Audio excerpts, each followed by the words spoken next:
Alex Newman, thank you so much for joining us today. We really appreciate you being here. Great to be here. Thank you so much for having me, Maria.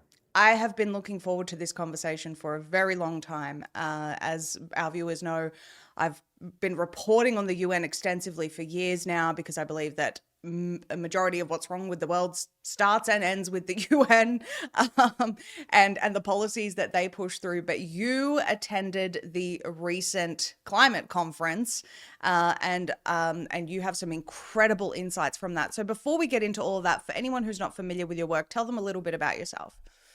Well, thanks so much, Maria. So I'm a journalist. I've been in journalism basically my whole career since college. I got a degree in journalism, and one of my main topics has been the United Nations as well. So I've been going to these UN climate summits for 15 years now. The first one I went to was 2009 in Copenhagen, and I've been to almost every single one since then. And I go to other meetings as well. I was at the Summit for the Future in September at New York UN headquarters. I was at the UN Conference on Sustainable Development in Rio de Janeiro. And the reason I go to these things is because you cannot get an accurate understanding of what is happening at these things from the reporting of the fake mainstream media. You will just get nothing but lies, propaganda, obfuscation, in some cases, totally made up fake news. And unfortunately, there are virtually zero real journalists who go to these things anymore. There used to be a handful.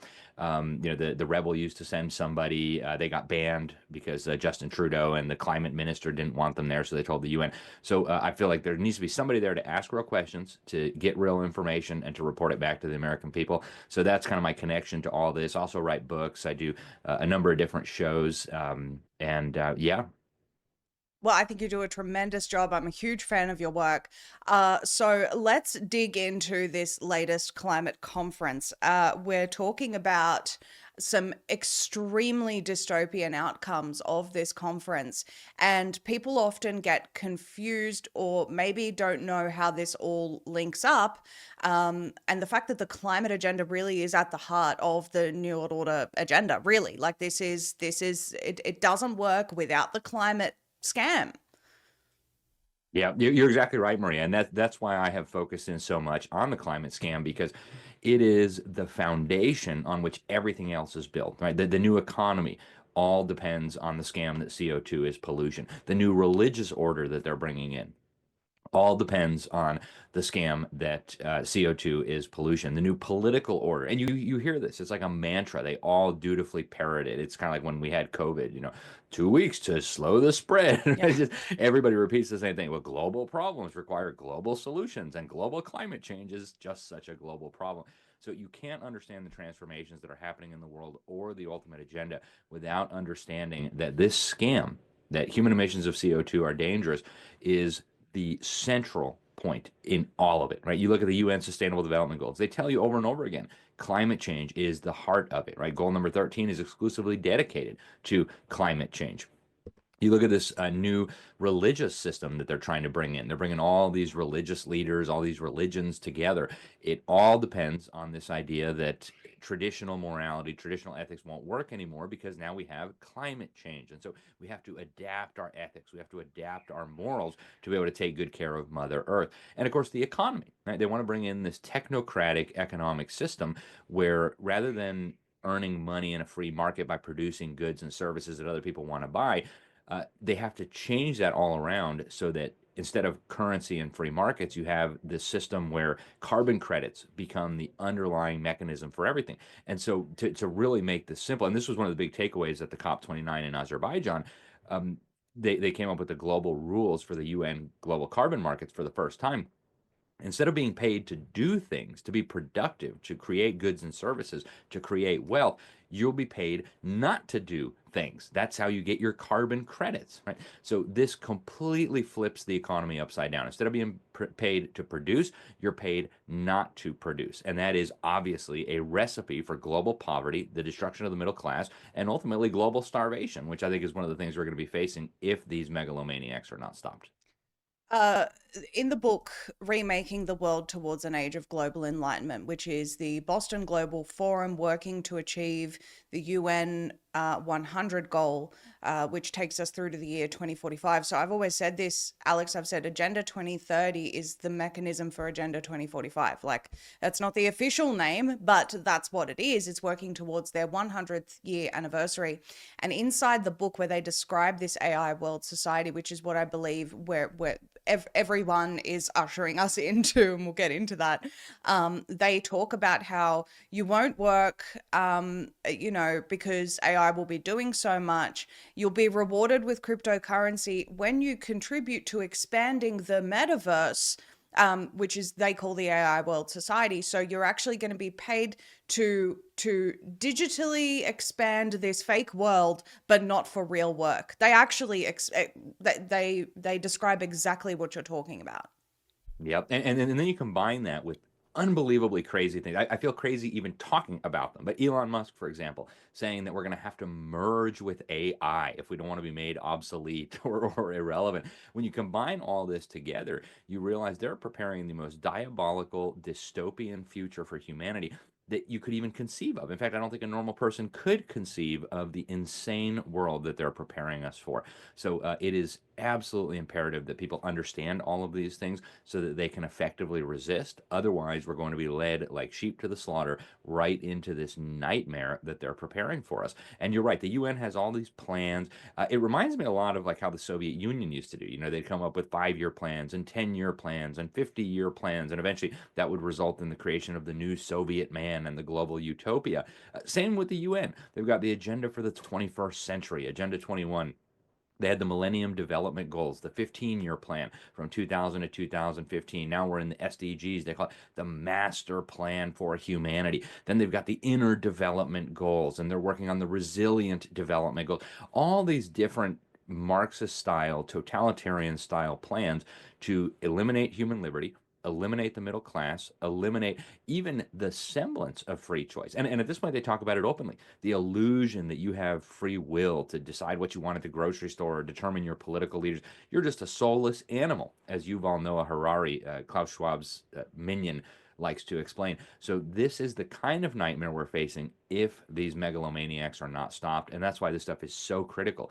And we're not talking about something that's just going to affect your grandkids or your great grandkids. We're talking about something that is on the horizon now. These technologies exist now, and we are rushing toward them. Well, I'd like to get into some of those technologies. I was very disturbed by Palantir's display at the Army versus Navy game in the middle of a what I consider to be some sort of a psychological operation on the American people regarding these drones. You have this display of, oh, look at our mothership unloading drones for future warfare, and the battle is won before it's even started, or something along those lines. And I saw it as a real mockery of the American people who are being terrorized right now by these drones. But the reality is, when you look at some of the figures of Palantir, like Alex Karp, where he says, we stopped the rise of the far right in Europe. We through our technology, through our ability to socially engineer people. And I've always thought, is that what X is about? Is that is this a new way of manufacturing consent through algorithms? I think I'm onto something there. But before we get into the technologies, I'd love to talk to you. So you mentioned a few key things there. There's obviously the political, the economic, and the religious. We'll leave religious for last. But let's talk about the economic plans announced at the UN COP 29, please. So at every one of these, they do the equivalent of taking 2 giant steps forward. So it all goes back to the underlying treaties ratified in 1992, the UNFCCC, the UN Framework Convention on Climate Change. So that supposedly was ratified by our Senate. And there are questions about the legitimacy of that, but we'll leave those aside for right now. What they've been doing then every year since is they have their annual climate summit. And at every annual climate summit, they start off with a wish list, things that they want to accomplish at that particular summit. They come up with an agreement by consensus, and then they basically roll that into the underlying UNFCCC and pretend like this is now binding international law on all of humanity.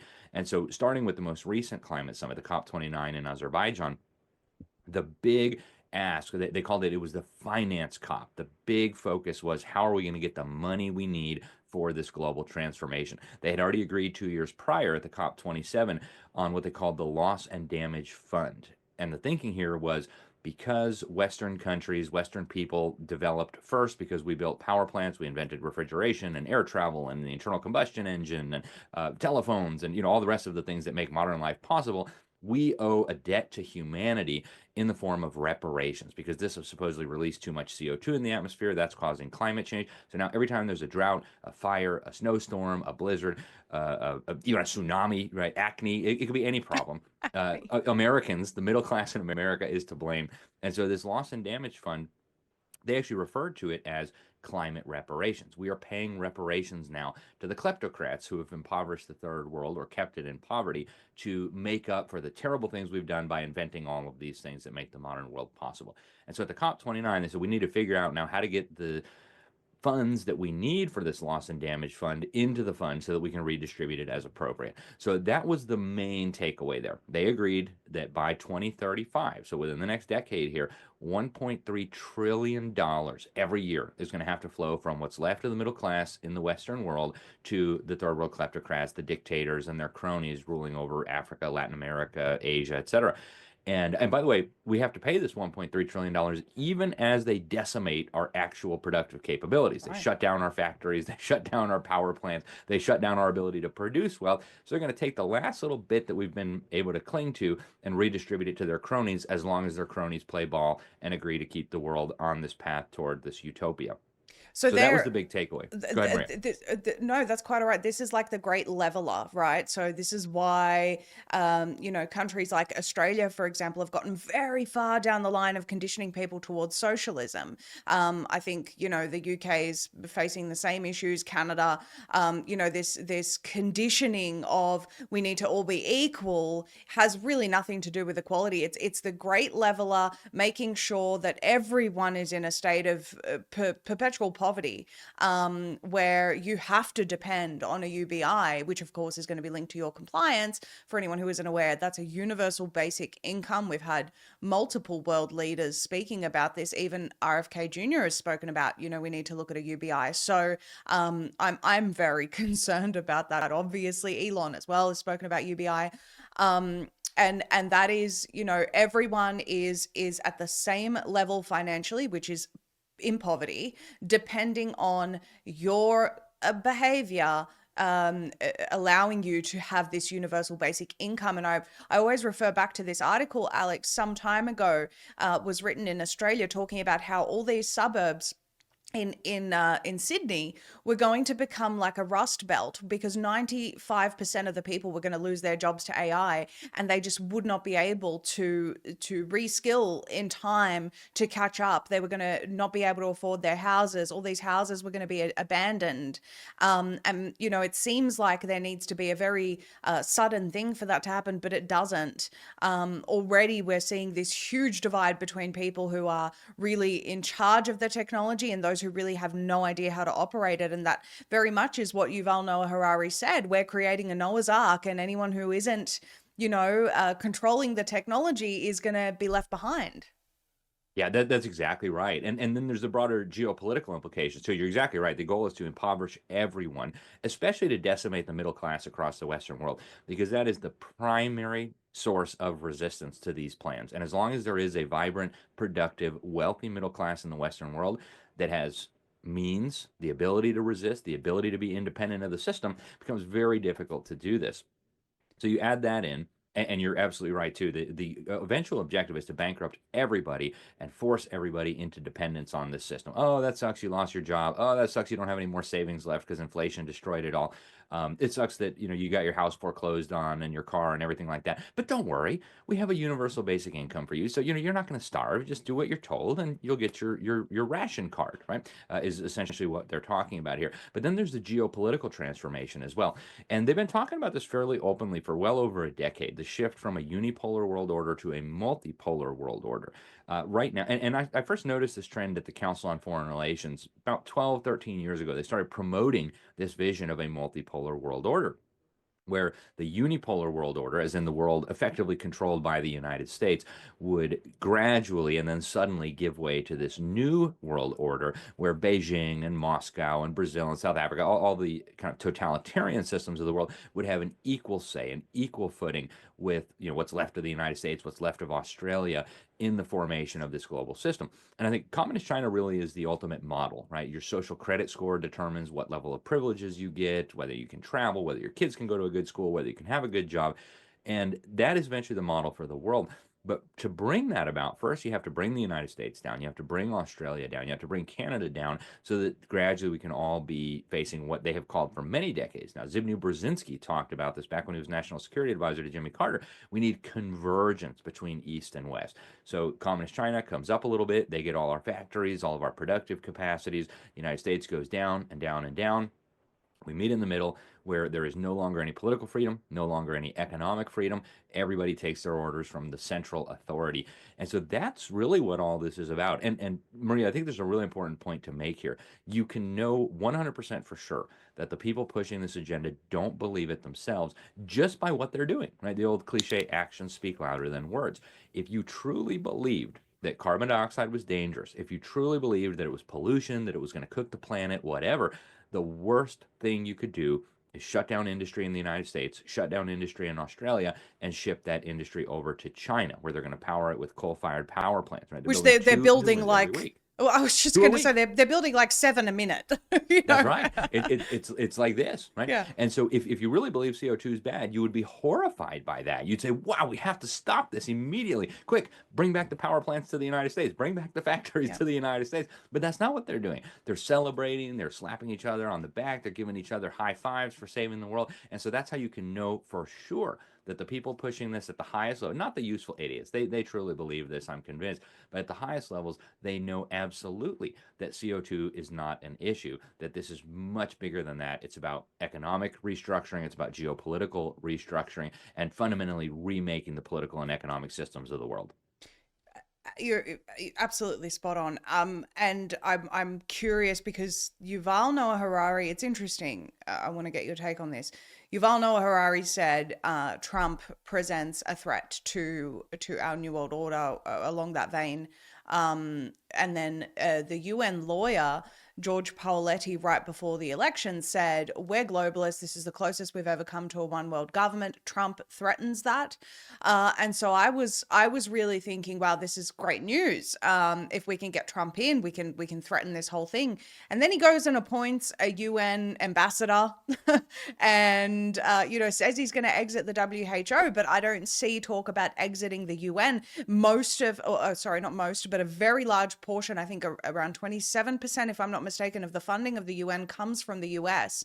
Why are we continuing to fund this organization? And even JD Vance, I'll just mention here, when he was referencing the EU and saying, why would we continue a military alliance with a country with or a host of countries that don't agree with First Amendment principles, with our American values, and yet the UN is trying to shut down free speech everywhere they go. So how can we continue being part of the UN? What are your thoughts on this, Alex?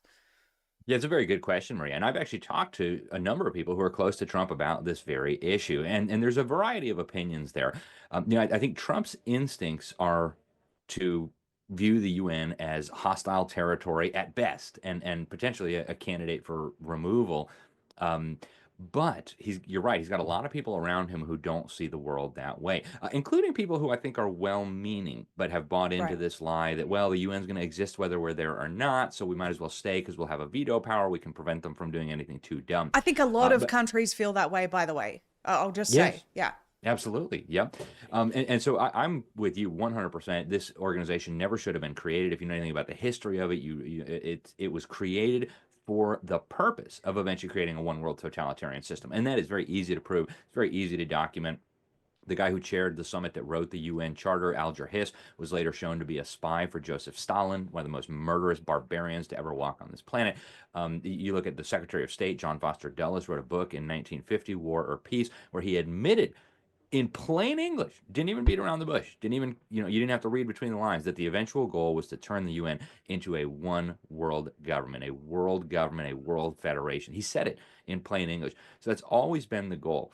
And I think Trump is genuine in his conviction that patriotism is good, globalism is bad. But he's got a lot of people around him who are, for various reasons, I think some of them for nefarious reasons, some of them for altruistic, maybe misguided reasons, are on board with this. And there are, if you look at the people he has appointed so far, there's an interesting mix of people who are obviously promoting this agenda. And I would mention, first of all, Howard Lutnick, right? The Right. co-chair of the transition team, the guy who now has been nominated to lead the Commerce Department, which is way more important than people realize.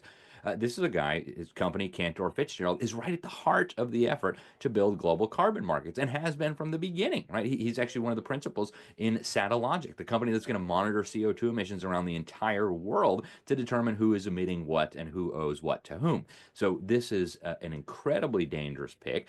It's a guy who has raised a lot of money for Democrats in the past. It's not the kind of guy that Trump voters were thinking was going to serve in such a key position. Even Elon Musk, right? And I don't know him personally. I don't know, where his heart is at, but I know he's been a huge proponent of carbon taxes.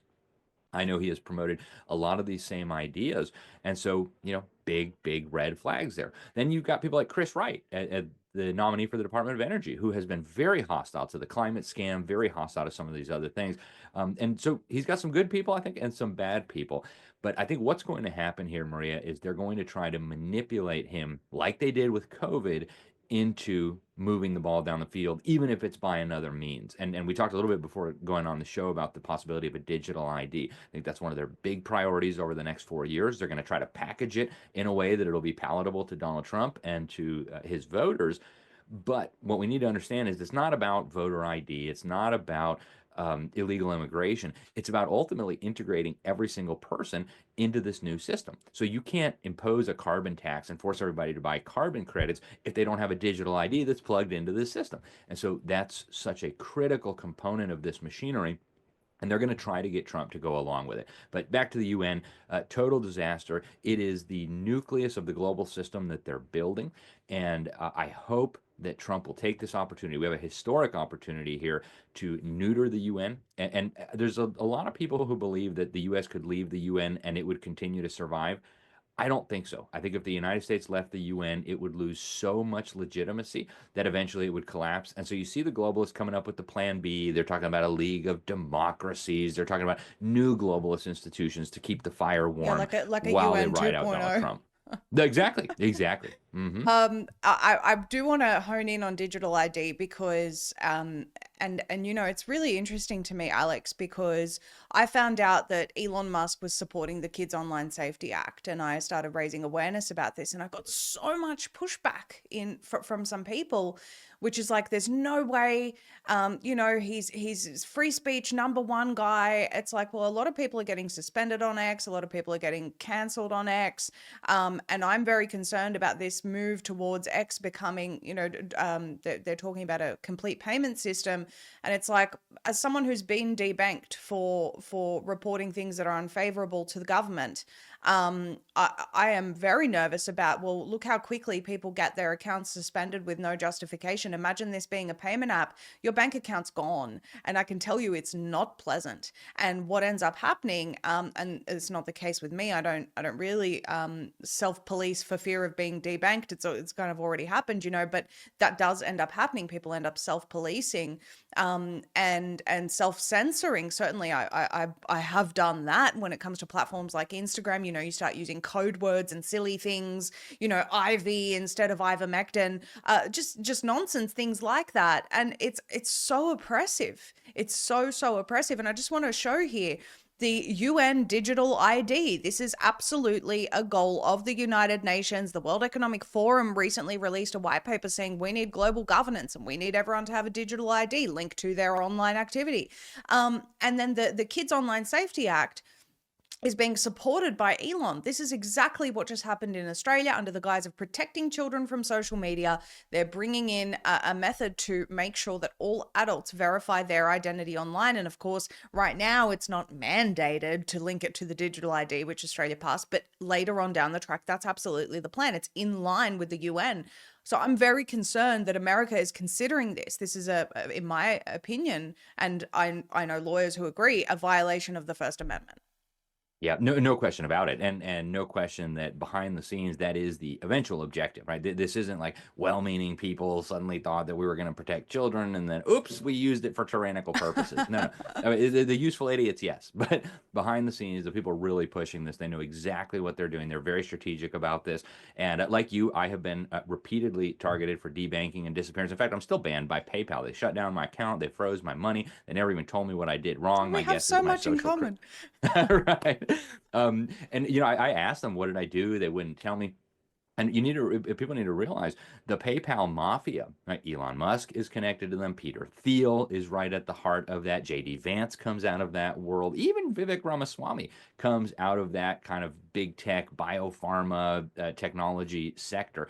And so these people are not actually interested in protecting children from the harms of social media. And I'll be the first to say, don't let your kids use these things, right? Absolutely. But the reason they want these types of things is to eventually create a biometric digital ID that will include your health records, your vaccination history, your social credit score, and ultimately it'll be connected to the digital ledger that they're using right now to underpin the economy, right? When you look at what the Bank for International Settlements is doing, and they're doing this out in the open, right? I'm not like going into the smoky rooms and revealing secrets. You can go to their website and read this stuff. They're building an international blockchain ledger, and they hope to tokenize every single asset in the known universe. Every tree, every blade of grass, every car, every toothbrush will become a digital token existing forever on this international blockchain ledger. And if you want to interact with that international blockchain ledger, in other words, if you want to buy or sell something, you will have to interact with it, first of all, through your digital ID, which will be restricted based on your social credit score. They might call it something new because that's got a bad smell. Now, there you go, right? They want to force you to use digital currency because it can be tracked, it can be monitored, it can be manipulated, it can be programmed, and of course, it can be turned off like your PayPal if you don't cooperate with all this. And none of this is possible, Maria, without the digital ID. So this Yes. is one of their top agenda items, and I am convinced that's going to be one of their biggest priorities coming out of the Trump administration. They're going to try to find a way to manipulate him and manipulate his supporters. So it'll be in the form of protect children. It'll be in the form of stop voter fraud. But these are all real issues. None of us want voter fraud, right? And we Absolutely. know it's going on. It'll be in the form of stop illegal immigration. They say, "Oops, we let 50 million illegals in your country. We can't track them now, so everybody needs a biometric digital ID." And a lot of Trump supporters who aren't thinking about this will say, yeah, that sounds like a great idea. Let's get those illegal immigrants, not realizing that it's a trap, just like COVID was a trap. Yeah, I absolutely agree with you. So I just brought up that the BIS article related to what you're speaking about, but there's also the point of the DPI, which is what I wanted to bring up. So, implementing digital public infrastructure. This is something that I did a while ago. Viewers would remember I was talking about Bill Gates really pushing this digital public infrastructure, which is essentially, in a nutshell, if I can just summarize it for everyone, literally every single thing on earth being tokenized, even every blade of grass being part of this digital ledger. And I'm not even kidding when I say every blade of grass. I was watching Alex, and I reposted it a while ago. The WEF was bragging about this technology that they had where they have literally mapped every leaf, every blade of grass, every single natural asset. They have access to it. AI is, monitoring all of this. And it's really fascinating because when you look at the NOAA, the NOAA, National Oceanic and Atmospheric Administration in the US, I was reporting a while ago on their documented weather modification assignments, and I was wondering why on earth is this all up, albeit buried, but why is it up on their website? Then I went through their omics strategy, which says that by 2025, they're mandated to upload all of this stuff into the cloud so that AI is going to spit out essentially, oh, we need to keep geoengineering because we have all these problems. And so we see this transfer of all natural assets, of all people, which is the goal of digital ID as well, to become tokenized and digital public assets, not belonging to us, of course, belonging to those who hold the permission over us, I guess, or the control over us, or the ownership over us. That's what the UN calls, AI world citizens, or digital citizens. Like, they're moving all of us into this, into zeros and ones on a computer screen. Yep, you're right. And this 50 and 5 program, the digital public infrastructure. What digital public infrastructure essentially is, as Alex Jones and his team used to say, the prison planet. This is the infrastructure of the prison planet. This is the gates, this is the bars, this is the guards. And when they talk about tokenizing all these assets, I think a lot of capitalists and free market people think, oh, that's okay. My stocks will just exist on the ledger and I'll be able to trade them more easily. No, no, no, you're not understanding. The World Economic Forum told you that if they get their way by 2030, you will own nothing. We're talking about, as Carol Quigley explained back in the 1960s, Bill Clinton's mentor, a guy who totally supported this agenda, we're talking about neo-feudalism here, run by the Bank for International Settlements through a series of secret meetings and conferences where you will rent whatever your overlords permit you to rent. This is feudalism at its core, right? You will own nothing, but if you're a good slave, if you do what you're told, we'll give you some food. We'll let you maybe have a vacation once every few years. Maybe you can go visit grandma when she's dying. But if you're not, you go to the gulag, you go to the re-education camp, you get the worst jobs, et cetera, et cetera. So it's hard to overstate the danger. And this isn't something like we can go down this road and then say, we didn't like it very much. Let's go back. No, no, this is a one-way prison, right? Once you're in there and they close the gate, you can't just get back out. You're stuck in there. So that's why it's important to understand it now, resist it now while we still have the ability to do so. Absolutely agree. And I think that AI, the what we know now about AI is nowhere near how far they've come with it. That's my opinion, and it's always the way, the technology that they actually have is decades ahead of what we know about. And my concern, Alex, is this push for World War III is of course part of collapsing every civilization, including the West. And of course, it's an incredibly complex thing, but I keep thinking, okay, because people are like, well, how are they going to achieve all of this when, there's going to be a nuclear war worldwide?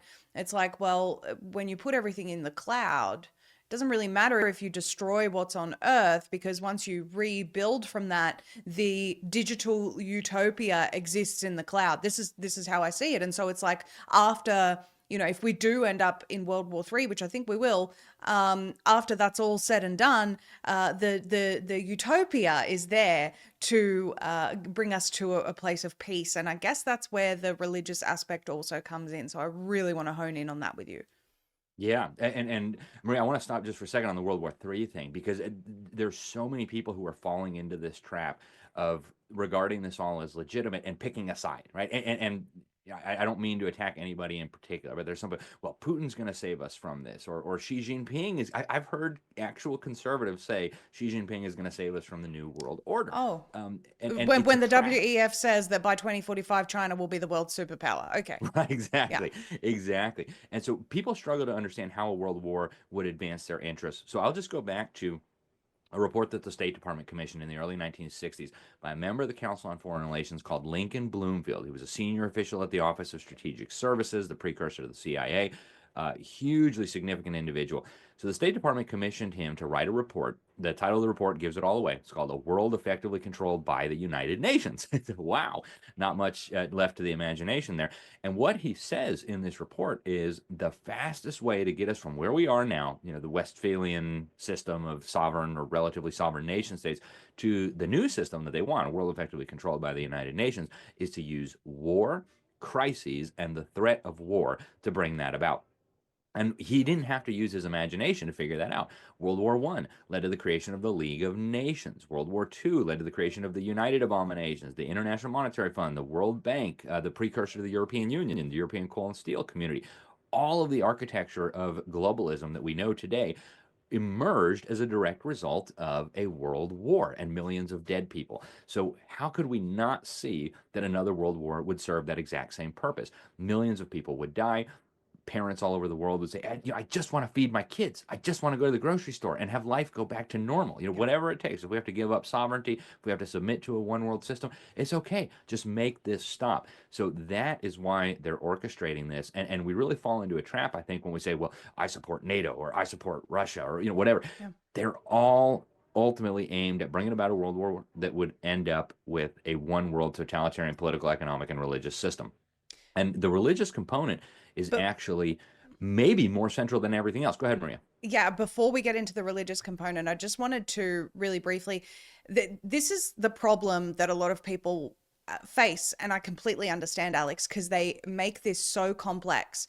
This is the UN's political declaration page. Okay, so I spoke about this last year in September when they were trying to pass this political declaration, which essentially says, well, in the event of a black swan event, if the wind blows in a different direction, if there's an event in outer space, if there's any kind of ecological disaster, whatever the case may be, the head of the UN becomes the world leader and everyone has to take orders from him. And even though 10 countries didn't agree with this, they went ahead and said, we passed it. So, and the problem is, I've just gone to pull up that page and you go to the political declaration page and look at this, all the letters, all the informal consultations. People don't know what to click. And so they purposely make this extremely complicated so that it's near impossible for the average person who has a job and is trying to stay informed to keep on top of this stuff. Yeah. And to connect all these dots and how the religious aspect is at the core of this is, I completely understand why people don't understand the threat of the UN. This is, I get it. I get it. Yep. Even last year when they published a report, Alex, that said that LGBT rights need to be considered above religious rights, especially above Christianity. They made a point of saying that, and they said that this now needs to start being distributed through churches, this, that, the other. The next thing you see, and specifically churches, of course, and the next thing you see is like gay female priests and God knows what else. Right after that UN report was published, it's like they publish it and it's buried, within 100 different links. And then all of a sudden, the world starts doing it. So the power that they have is absolutely immense, immense. But please talk to us about the central religious focus of this organization and the New World Order. Yeah, thank you, Mary. And you're absolutely right. It is very difficult for somebody to keep track of all this if they do this all day, every day, as I do, as you do. Right? We spend our lives doing this, and it's difficult to keep track of it all because it's so much. Most of the people, the vast majority of the people involved in this machinery don't understand it all. They just understand their little piece, their little component, and they think they're doing a great job bringing peace or gay rights or whatever the thing is. Don't realize that that fits into a broader agenda. So I first really understood the religious significance, the significance of the religious push very recently. I mean, I had kind of been following this kind of globalist, feel good, religious weirdo stuff, and I had seen what Peter Drucker had said about the three-legged stool, but it really hit home when I was in Egypt. I was on the Sinai Peninsula for the COP27.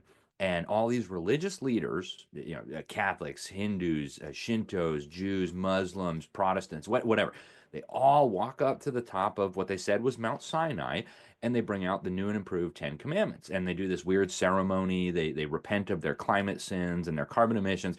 And then the ringleader smashes these new Ten Commandments like Moses did. And we're told then that world leaders need to do more to save us from this challenge and whatever. And this, by the way, happened right after the UN released a report where, and I'm paraphrasing here because I don't have it in front of me, but they said that the systems of morality and ethics that evolved over thousands of years with mankind are no longer adequate for protecting Mother Earth from people. And obviously, what they had in mind was the Decalogue, the Ten Commandments: don't murder, don't steal, don't commit adultery. These kind of things that a lot of us still take for granted. So that's outdated. That's old fashioned. That won't work anymore. We need a new and improved Ten Commandments. So they come out with this new and improved Ten Commandments. And in addition to that, I actually caught up with the organizers of this thing. There was 4 of them, and they agreed to sit with me for an interview at the UN summit, and I got the guy on camera. His name was James Sternlicht, the CEO of the Peace Department, on camera saying, not only do we have this new and improved Ten Commandments, we also are working now on the third covenant. So, Christians will recognize the old covenant, the new covenant with Jesus. Now the UN and friends are bringing us the third covenant. And he told me this is what we're going to use to bring the kingdom of heaven to earth. So I'm starting to click all these things together, run into Dr. Azak Karam. She is the head of a group called Religions for Peace. And I had followed them kind of at a distance. But in 2019 is the first time I really dug deep because what had happened was they had met in Germany and they had all these religious leaders. They claimed to represent every religion in the entire world. And I've got Dr. Azakaram on camera saying we're the UN of religions. Every religion, every faith tradition is a part of what we're doing here. So they agreed in 2019 at their summit in Germany to human development as set forth in the Sustainable Development Goals. And that's when it started clicking, right? You've got the three legged stool approach, as Peter Drucker outlined it. The one leg is governments. So the UN, all the member governments of the world come together and create what they call the master plan for humanity. The second leg of the stool, as Peter Drucker outlined it, was businesses, the private sector. So then you have the World Economic Forum, also 2019, signs a strategic partnership with the UN. And the purpose of the partnership, as they said it in their press releases and the formal document, was to bring business on board with the Sustainable Development Goals, implementing this around the world. Then the third leg of the stool, that's what was missing. Religions for Peace steps in. All the religious leaders purporting to represent all the religions of the world sign a declaration saying we all agree humanity needs to move along the lines of this Sustainable Development Program.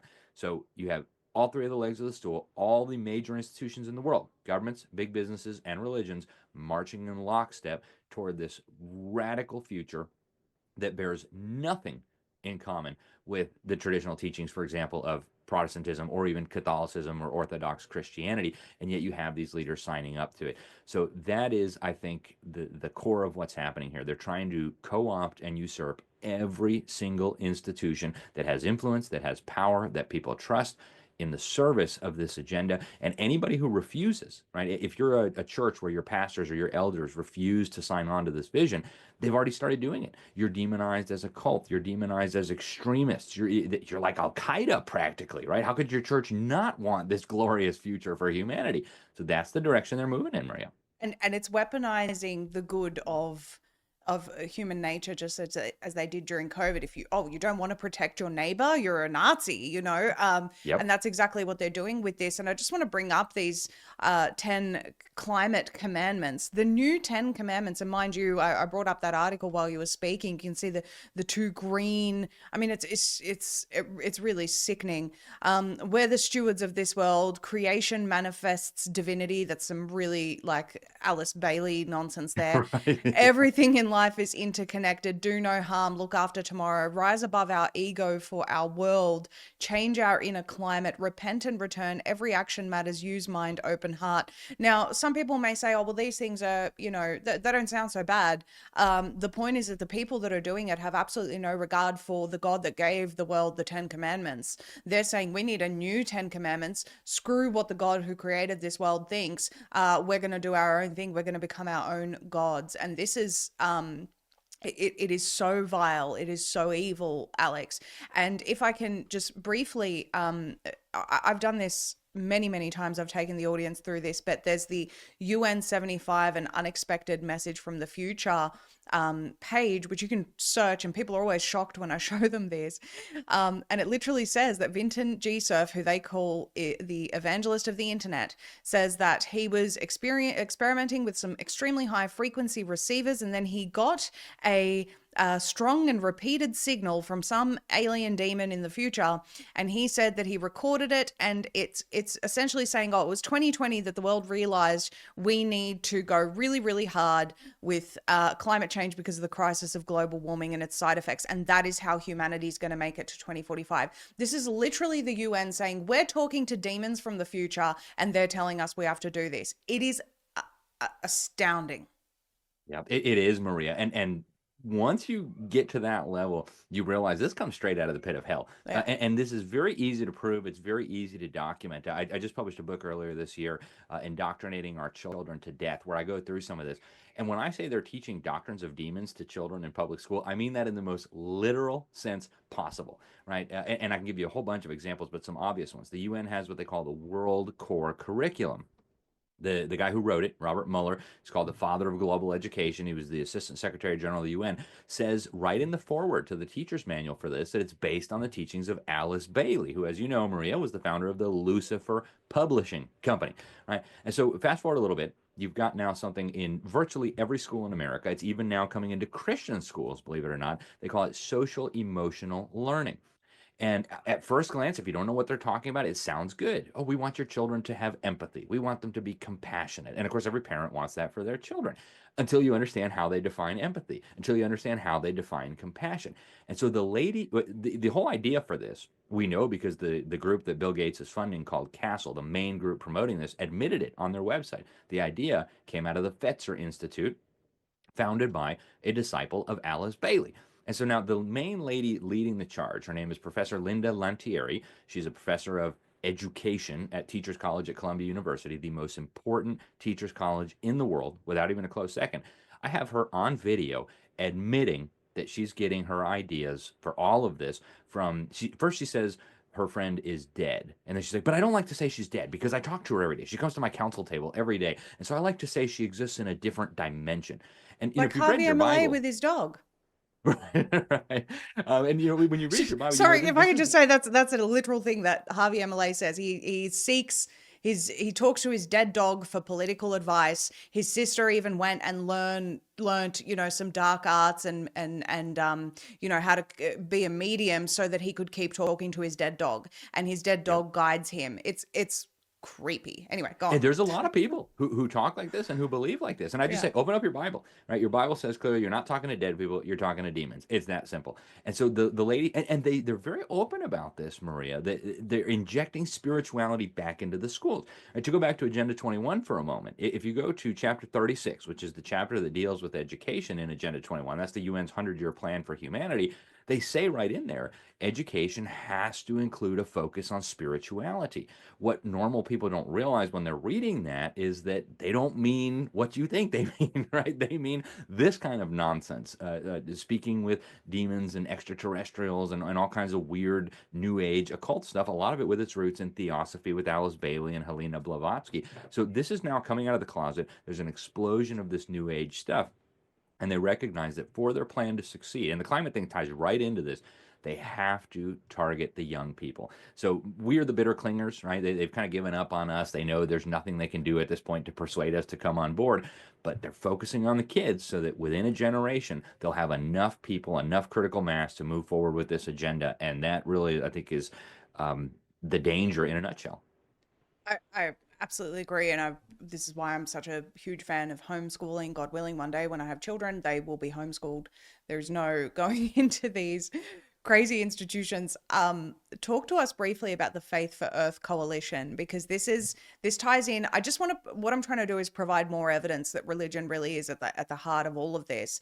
And it is about creating, so not just because we have members of our audience that are atheists, that are Muslim, Jewish, Christian, everyone watches us. And a lot of the time, they think, well, what's the religious goal? And it's like, well, number one, to destroy Christianity because it's the bedrock of society. And then number two, to move everyone into this interfaith thing, which is once they've created their digital dystopia, um then comes well, in order to continue having this, we have to all agree on the same religion. People may think that that's convoluted, but that's exactly what ecumenism is about. It's exactly what happened at COP27 with the 10 Commandments, blasphemous agreement with multiple faith leaders there. In fact, we even have the Pope's 10 Commandments on climate change. I mean, it's happening a lot quicker than we realize. And so the Faith for Earth Coalition plays a part in this. Talk to us about that. Yeah, a major part. And it's funny you bring this up because we ran into Eric Solheim. He was the head of the UN Environment Program when the Faith for Earth Coalition was launched. And we asked him about this at the Faith Pavilion at the Climate Change Summit. So I encourage people to go watch that video. It will tell you everything you need to know about where these people are genuinely at with their religion. He started making biblical arguments, and they were the most asinine absurdities you ever heard, and not even remotely correct retelling of the stories in the Bible. Right? He talked about how in Revelation, how the Bible ends with a story of a great flood. Not any Bible I've ever seen. Right? That was actually really early on in the book of Genesis, within the first few chapters of the book of Genesis. So these guys who pretend like, oh, to be a good Christian, you have to join our little movement, they have no idea what they're talking about. And you're right, they're targeting every religion, right? So the UN Faith for Earth Coalition is an actual UN project funded by the UN, like Religions for Peace, by the way. Religions for Peace is a UN project funded by the UN. And their goal, when they announced this, they said, our goal is to harness religious movements to save the environment and to save the climate. So they want to harness your religion. And I don't, you could be a Muslim, a Jew, a Hindu, whatever. They want to harness your religion for their purposes. So no matter For what you their believe, religion. that should be an outrage. Exactly. And so you're right. They're very much into this whole, well, we all believe the same thing. The only thing that you can't believe is something that contradicts their fraudulent fake religion from the pit of hell. So for example, if you're a Christian, you can believe in Jesus. Hey, we all like Jesus. He was such a nice guy. I mean, look, he helped the poor, you know, he's a good moral teacher. But if you say he is the way, oh no, now you're being an extremist. Now you're being hateful and divisive. And as Alice Bailey said, we have to get rid of that great heresy of separateness. We're all one. So as long as you believe that your religion leads to the same place as Hinduism and Islam and Judaism, no problem. We can all be friends and sing kumbaya. The moment you say, no, wait a minute, my faith, my beliefs aren't compatible with those. And I think all Christians and Bible believers have to eventually come to that conclusion. Well, now suddenly you're one of those terrible, dangerous extremists who need to be not just demonized, but actually destroyed. And so I think in the years ahead, we're going to see not just against Christians, but also against Jews, you know, Orthodox Jews who don't want to participate in this, against Muslims who think that their religion precludes cooperation with some of these other religions. And I was in Abu Dhabi, was it last year? I was in Abu Dhabi last year, and they have this crazy project. They call it the Abrahamic Family House, and not 1 in 100 Americans has even heard about this. But they've got a big mosque, a big Catholic church, and a big synagogue, and a big pyramid right in the middle of these. And so the Pope showed up to inaugurate this. The Grand Imam of Al Azhar, one of the biggest imams in Islam, was there, and a lot of the big Jewish leaders. And when you look at the writings, it's all this new age stuff. And they're like, you know what? We're united. We all essentially believe the same thing. And so we're now going to move into this great new age of religious cooperation and harmony. Folks, I'm all about peace and harmony, but this is not really about peace and harmony. This is about bringing humanity into a diabolical. There's images of the thing right there. Thank you for pulling those up. So I was just there. I was there just a few months after it opened, and I'll tell you what, it is one of the creepiest things I have ever seen in my life. It is creepy.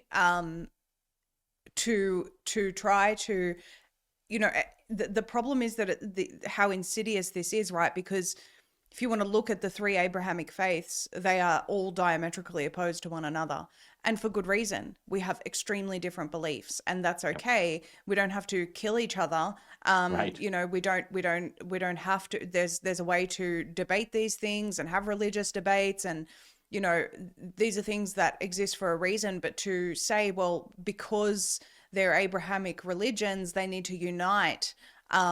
It actually destroys the foundation of each of those individual religions by doing so. Do you know what I mean? And that's the same for the Muslim, the Jew, and the Christian, by the way.